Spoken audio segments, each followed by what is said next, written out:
Keadaan macam ni kalau bini duduk sebelah, dia akan cakap, bang, mengelamun apa? Mengelamun. Tapi lebih tepat kita panggil hypnosis ataupun hypnotize. And disebabkan hypnotize berlaku ketika hang driving, terutamanya bila hang drive highway straight. Dah lah jalan straight. Boring weh. Sebab tu aku suka tekan.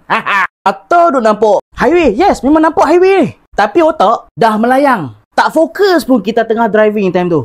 Term saintifik kita panggil highway hypnosis. Nak tahu pasal apa benda ni boleh berlaku? Yes, highway yang panjang, yang boring, antara trigger utama lah. Dan paling kerap berlaku kalau jalan tu kita kerap lalu. Mata kita nampak benda yang sama. Highway ni saja. Mata kita akan tak signal dekat otak. Dan ada a few bahagian dekat otak yang akan terima signal daripada mata.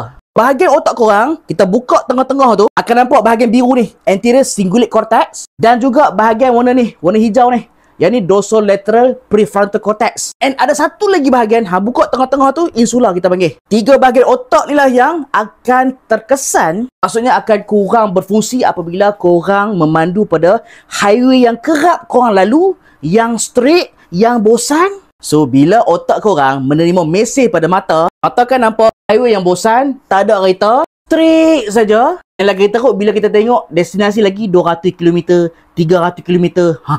So brain hang akan shut down, hang pun akan jadi semi-conscious. Tu yang jadi pengalaman macam ni. Tiba-tiba sedap. Dan kalau korang perasan, kalau korang macam ni, hang seakan-akan tak blink tau. Mata hang macam... Faham tak? Highway hypnosis ni, dia tak sama macam microsleep. Tetapi, kalau lama-lama highway hypnosis berlaku, korang akan jadi microsleep. So, dua-dua ni bahaya. Dua-dua ni boleh menyebabkan kemalangan dan boleh membunuh. So, hati-hati. So, bagi yang duduk dekat co-pilot seat, korang sembanglah dengan driver. Kesian dekat dia. Tama-tama kalau hang penat, hang letih, keraplah jadi hypnosis ni.